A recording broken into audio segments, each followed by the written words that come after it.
अब तुम्हारे mid term खत्म है। अब मैं अभी फिलहाल यूनिट 3 की जगह यूनिट 4 स्टार्ट करवा रही हूँ। रीजन कि यूनिट 4 तुम्हारी इजी है और स्कोरिंग है। यूनिट 3 में तुम्हारे पास मशीन आ जाती है, एसी मशीन और डीसी मशीन। तो ये थोड़ा सा लेंदी टॉपिक्स हैं, ज्यादा टॉपिक्स हैं और मार्क्स कम कवर करता है, मतलब इस तरह से है। तो पहले यूनिट 4 पढ़ लो, फिर मैं तुम्हें यूनिट 2 करवा दूंगी, ठीक है। तो यूनिट 4 हमारे पास मिड टर्म 2 होंगे।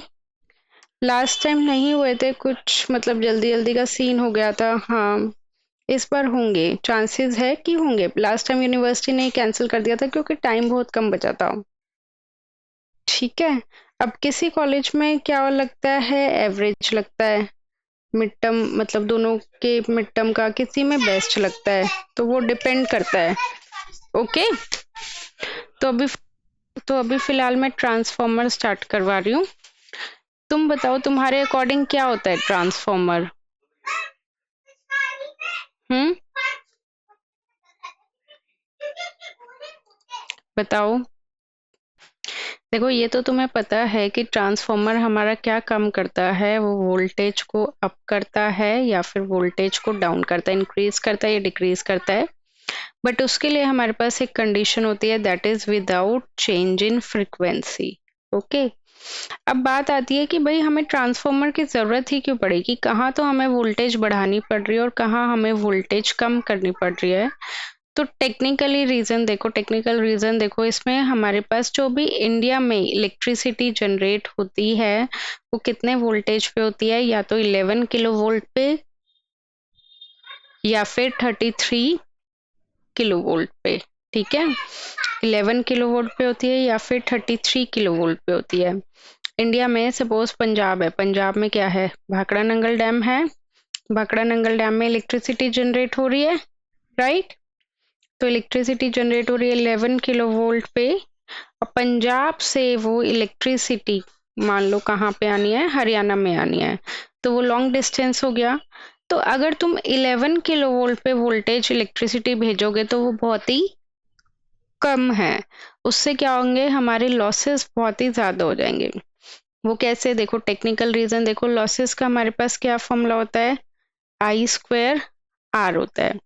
जैसे जैसे तुम्हारा करंट बढ़ेगा वैसे वैसे तुम्हारे लॉसेस भी बढ़ेंगे, यस और नो, ये बताओ।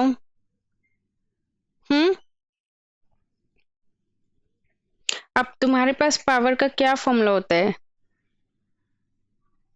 P is equals to V into आई।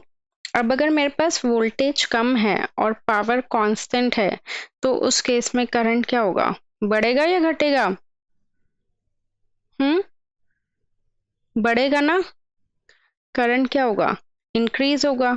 तो वोल्टेज कम है, अब इसका उल्टा सिचुएशन ले लो कि पावर कांस्टेंट है, अगर मैं वोल्टेज को बढ़ा देती हूँ तो करंट क्या हो जाएगा, कम हो जाएगा। तो यहीं पंजाब में हम क्या लगा देते हैं, step up transformer. Step up transformer का मतलब है जो वोल्टेज को क्या करेगा, इंक्रीज करेगा, ठीक है। तो 11 किलो वोल्ट से वोल्टेज हम कितनी करवा लेते हैं, अराउंड 440 किलो वोल्ट। इंडिया में मैक्सिमम अलाउेबल वोल्टेज है 765 किलो वोल्ट। अब हरियाणा में आ गई, हरियाणा छोड़ो दिल्ली में आ गई इलेक्ट्रिसिटी। दिल्ली से ये फर्दर कहाँ ट्रांसमिट होगी, north Delhi, west Delhi, south Delhi, east Delhi होगी ना। अब दिल्ली में कितनी आई, 440 किलो वोल्ट आई। अब हमें तो इतनी ज्यादा वोल्टेज नहीं चाहिए, हम फर्दर उसे क्या कर देते हैं, कम कर देते हैं, ठीक है। अब जैसे फर्दर यहाँ पे हम कौन सा ट्रांसफॉर्मर लगाएंगे, वोल्टेज को कम करने के लिए। और वोल्टेज को कम करने के लिए हम कौन सा ट्रांसफॉर्मर लगाते हैं, स्टेप डाउन ट्रांसफॉर्मर। अब नॉर्थ दिल्ली आ गई 11 किलो वोल्ट। अब हमारे घरों में कितनी वोल्टेज चाहिए होती है, 220 वोल्ट, पता है ना। पूरे घरों में वोल्टेज सेम होती है, लाइक एसी भी 220 वोल्ट कंज्यूम कर रहा है, तुम्हारा फैन भी 220 वोल्ट कंज्यूम कर रहा है, और टीवी भी 220 वोल्ट कंज्यूम कर रहा है। तो हमारे पास 11 किलो वोल्ट। तो जो तुम्हारे घर के पास वाला ट्रांसफॉर्मर, जो तुमने बताया कि कहाँ देखा है तुमने ट्रांसफॉर्मर, घर के पास वाला, उसके बाहर मेन रोड पे लाइनें जा रही होती हैं, ऐसे 3 लाइनें जा रही होती हैं। तो वो जो तीनों लाइनें होती हैं वो कितने वोल्टेज की होती हैं, 11 किलो वोल्ट। 11 किलो वोल्ट का मतलब है 11,000 वोल्ट। अब उसको ट्रांसफॉर्मर क्या करता है, कम कर देता है 220 वोल्ट जो हमारे घरों में आती है। ट्रांसफॉर्मर का काम समझ गए। अब सोचो कि अगर ट्रांसफॉर्मर नहीं होता तो क्या होता, तुम्हें इलेक्ट्रिसिटी अपने घर के पास ही जनरेट करनी पड़ती, फिर वहीं की वहीं से आ जाती, कोई दिक्कत नहीं होती, राइट? क्लियर? अब दूसरी चीज एक बताती हूँ। सोचो अगर ट्रांसफॉर्मर नहीं होता तो तुम्हारा क्या होता। ये हमारे घर में सॉकेट है, सॉकेट से बताओ कितनी वोल्टेज आ रही है, घरों में सॉकेट से कितनी वोल्टेज आ रही है, अराउंड 220 वोल्ट। और तुम्हारा ये लैपटॉप है जिससे तुम पढ़ रहे हो, लैपटॉप को कितनी वोल्टेज चाहिए, या फोन फोन को कितनी वोल्टेज चाहिए, 5 से 15 वोल्ट चाहिए। ठीक है, तो फोन के चार्जर में भी क्या होता है, अडेप्टर बोलते हैं उसे, चार्जर होता है, चार्जर मतलब अडेप्टर, उसमें भी तुम्हारा ट्रांसफॉर्मर लगा होता है, स्टेप डाउन ट्रांसफॉर्मर, क्योंकि मेन सप्लाई से 220 आ रही है, हमारे फोन को इतनी कम वोल्टेज चाहिए, तो चार्जर वोल्टेज को कम कर देता है, उसके अंदर ट्रांसफॉर्मर लगा होता है। अब तुम इमेजिन करो कि ट्रांसफॉर्मर नहीं होता तो तुम्हारे पास फोन नहीं होता, फोन होता बट फोन को तुम डायरेक्ट प्रॉपर सप्लाई से लेके चलते, बैटरी से फिर वो नहीं चल पाता। तो जितनी भी चीजें तुम्हारी बैटरी से चल रही है ना, फोन हो गया, लैपटॉप हो गया, इन सब में ट्रांसफॉर्मर लगा होता है, इन सब के चार्जर में ट्रांसफॉर्मर लगा होता है। ठीक है, तो देख लिया ना तुम्हारे लिए कि कितनी काम की चीज है ट्रांसफॉर्मर। अब देखो ये ट्रांसफॉर्मर कैसे वोल्टेज को कम करता है और कैसे वोल्टेज को ज्यादा करता है। ये हमारे पास क्या है, ट्रांसफॉर्मर का स्ट्रक्चर। यहाँ पे क्या है, हमारे पास नंबर ऑफ टर्न्स N1, और यहाँ पे हमारे पास क्या है, नंबर ऑफ टर्न्स N2। ठीक है, अगर N2 ज्यादा है N1 से तो V2 भी क्या होगी, ज्यादा ही होगी। मतलब जिस साइड के नंबर ऑफ टर्न ज्यादा है उस साइड की वोल्टेज ज्यादा होगी। तो यहाँ पे हमारे पास सप्लाई वोल्टेज है V1, यहाँ पे हमारे पास क्या है, लोड कनेक्टेड है। लोड मतलब जैसे तुम्हारा घर की, यहाँ तो गवर्नमेंट से सप्लाई आ रही है ट्रांसफॉर्मर जो तुम्हारे घर के पास है, और यहाँ तुम्हारा घर कनेक्टेड है। करंट कितनी फ्लो हो रही है, I1, और यहाँ पे हमारे पास करंट कितनी फ्लो हो रही है, I2। ठीक है, यहाँ पे हमारे पास EMF इंड्यूस हो रही है E1, और यहाँ पे हमारे पास EMF इंड्यूस हो रही है E2। EMF पढ़ी हुई है ना, हमारे पास दो टाइप्स की EMF होती है, तुमने 12th में भी पढ़ी होगी। एक होती है हमारे पास सेल्फ इंड्यूस्ड EMF, और एक होती है हमारे पास म्यूचुअली इंड्यूस्ड EMF। ठीक है, सेल्फ मतलब देखो, हमने यहाँ पे प्राइमरी वाइंडिंग को सप्लाई दी, जो इस साइड फर्स्ट साइड होती है वो क्या होती है, पढ़ा हुआ भी हुआ है तुमने, प्राइमरी, और ये वाली साइड क्या होती है हमारी, सेकेंडरी। अब हमने प्राइमरी को सप्लाई दिया है और प्राइमरी में ही हमारी EMF इंड्यूस हो रही है, तो वो क्या हो गया, सेल्फ इंड्यूस्ड EMF, किस में दी, और इसी में ही EMF इंड्यूस हो रही है। बट अगर हमने प्राइमरी में सप्लाई दी है और उसकी वजह से हमारे पास सेकेंडरी में EMF इंड्यूस हो रही है, तो उसका फॉर्म वो से हम क्या बोलेंगे, म्यूचुअली इंड्यूस्ड EMF, किसकी वजह से हमारे पास E2 में EMF आ रही है। ठीक है, अब इसमें क्या होता है, बीच में क्या जनरेट होता है, फ्लक्स जनरेट होता है। तो बेसिकली ट्रांसफॉर्मर किस प्रिंसिपल पे वर्क करता है, ये करता है Faraday's law of electromagnetic induction. कोई बताएगा मुझे क्या होता है Faraday's law of electromagnetic induction? देखो इसमें फैराडेज लॉ ने क्या बोला था, E is equals to minus N D five by D T. Basically उसका क्या मतलब था कि अगर फ्लक्स चेंज होगा टाइम के साथ तो उस केस में EMF इंड्यूस होगी, right? Number of turns, N क्या है, नंबर ऑफ टर्न्स की, नंबर ऑफ टर्न ज्यादा है तो EMF भी ज्यादा होगी, नंबर ऑफ टर्न्स कम है तो EMF भी कम होगी। मेन उसने क्या कहा था कि there should be change in flux with respect to time. ठीक है, फ्लक्स को क्या करना है, चेंज करना है with respect to time. Okay, अब बात आती है कि फ्लक्स कैसे चेंज होगा। फ्लक्स किस पे डिपेंड करता है हमारा? फ्लक्स हमारा करंट पे डिपेंड करता है। ओके, फ्लक्स किस पे डिपेंड करता है? करंट पे। अब बात आती है कि फ्लक्स कब चेंज होगा? जब करंट चेंज होगा, है ना। अगर करंट चेंज नहीं हो रहा तो फ्लक्स भी चेंज नहीं होगा। तो अब मुझे तुम ये बताओ कि करंट किस पे चेंज होगा? एसी पे चेंज होगा या डीसी में चेंज होगा? हम्म, एसी में चेंज होगा ना। तो इसका मतलब कि करंट चेंज हो रहा है तो हमारी फ्लक्स चेंज हो रही है, फ्लक्स चेंज हो रही है तो ईएमएफ इंड्यूस हो रही है।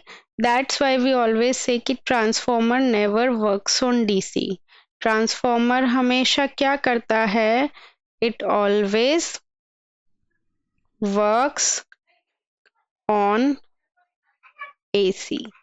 ठीक है, क्योंकि अगर तुमने यहाँ पे एसी सप्लाई दी, करंट प्रोड्यूस हो रहा है, चेंजिंग करंट प्रोड्यूस हो रहा है, करंट चेंज हो रहा है तो उसकी वजह से जो फ्लक्स प्रोड्यूस हो रहा है, मटेरियल में फ्लक्स प्रोड्यूस हो रहा है, फ्लक्स भी चेंज होगा। और ये फ्लक्स दोनों ही वाइंडिंग से इंटरलिंक कर रहा है। देख रहे हो ना तुम, प्राइमरी वाइंडिंग से भी इंटरलिंक कर रहा है और सेकेंडरी वाइंडिंग से भी इंटरलिंक कर रहा है।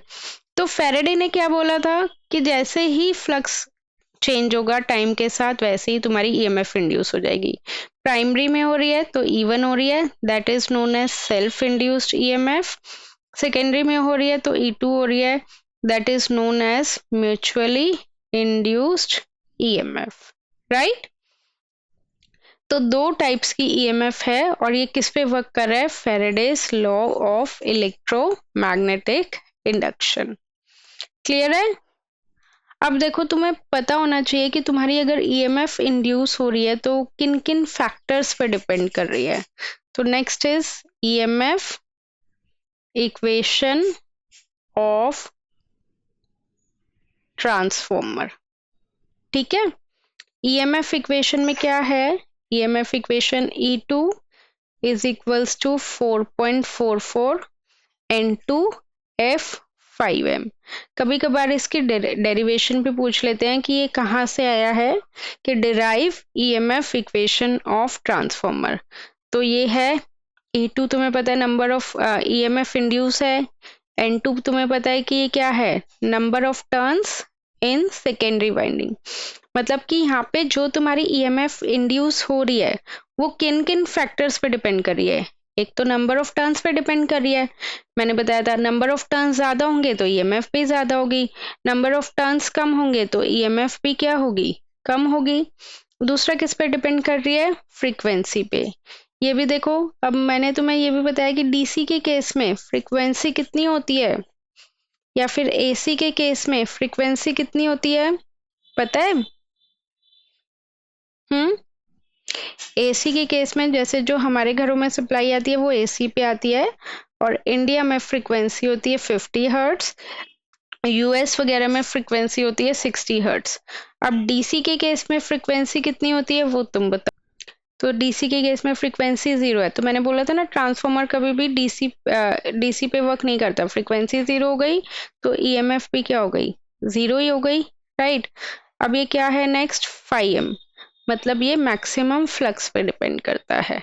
ठीक है, अब इसकी मैं डेरिवेशन करवा देती हूँ क्योंकि पेपर में देखो तुमसे जनरली क्या क्वेश्चन पूछते हैं, वो पूछते हैं construction and working principle of transformer. तो इसमें मैक्सिमम ऑफ द थ्योरी ही है तुम्हारी। दूसरा क्वेश्चन क्या पूछ लेते हैं?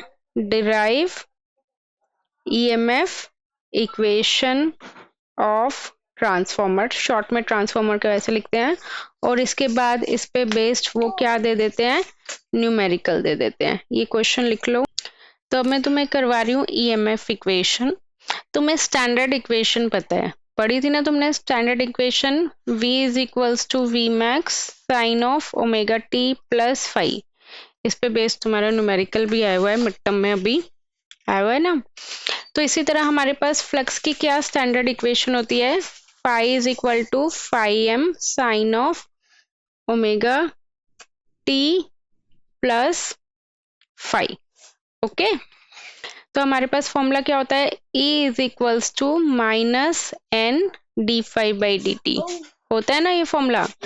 यहाँ पे फाई की वैल्यू सब्सटीट्यूट कर दो तो E is equals to minus N D by D T of phi M sine of omega T plus phi, यही होगा। तो अब इसको डिफ्रेंशिएट कर दो, माइनस एन फाई एम बाहर ले लेते हैं, कांस्टेंट है, साइन ओमेगा टी का क्या हो जाएगा कॉस ओमेगा टी, और ओमेगा टी का फर्दर डिफ्रेंशिएशन लेंगे तो क्या हो जाएगा ओमेगा टी। ये आ गया, यहाँ तक बोलो, किसी को कोई डाउट?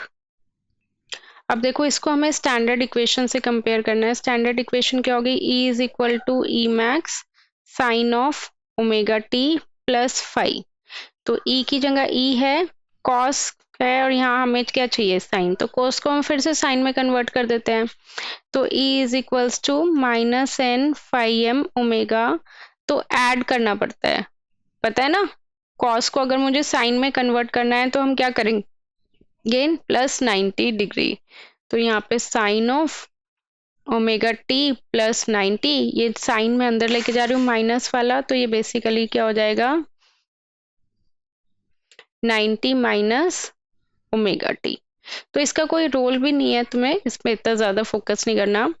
अब देखो यहाँ से कंपेयर कर लो, तो तुम्हारे पास ई मैक्स ये है और ये तुम्हारे पास ई मैक्स आ जाएगा, बस तुम्हें ई मैक्स चाहिए। तो ई मैक्स का क्या हो गया, N phi M, phi M मतलब मैक्सिमम फ्लक्स ओमेगा, राइट। अब इसके बाद हमें हमेशा कैलकुलेशन के लिए क्या चाहिए होता है, मैक्सिमम वैल्यू चाहिए होती है या आरएमएस वैल्यू चाहिए होती है, ये बताओ।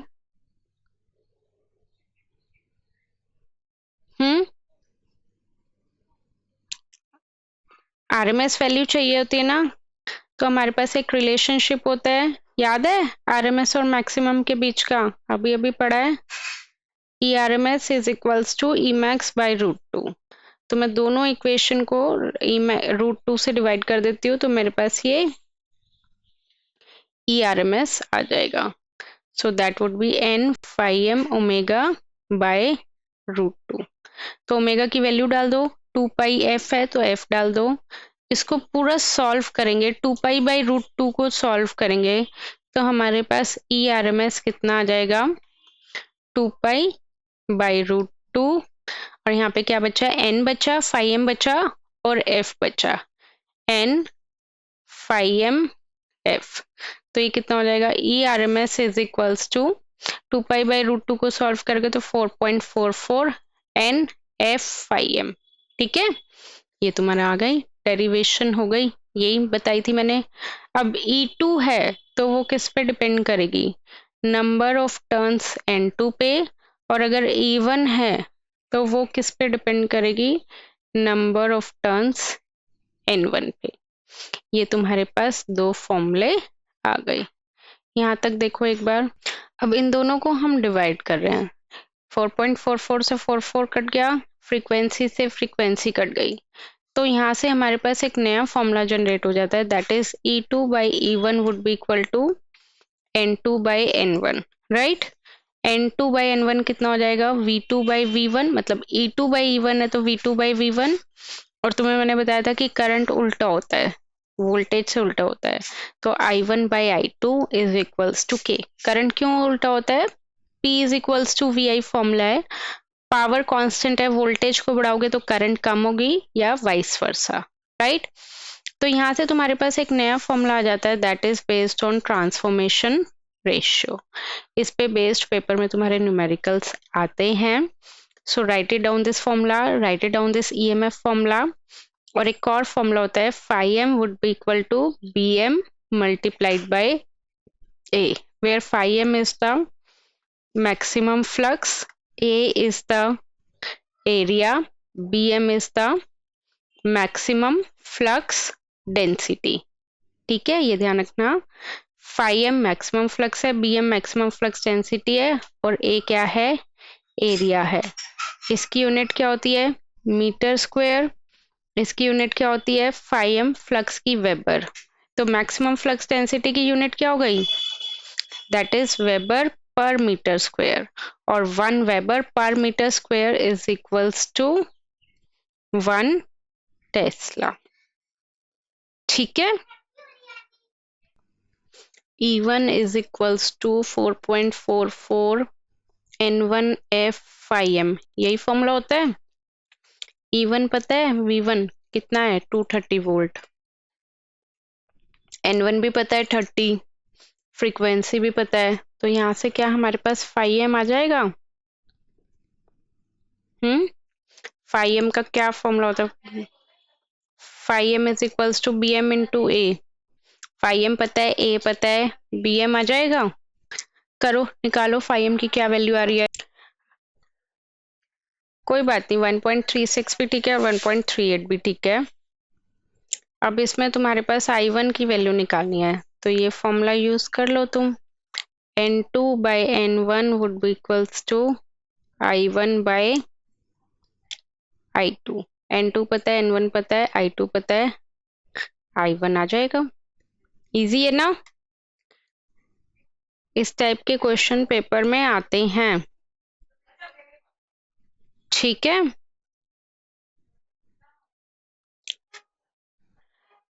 बोलो इस क्वेश्चन में कोई डाउट, अगर इस क्वेश्चन में डाउट है तो आगे भी नहीं कर सकते तुम।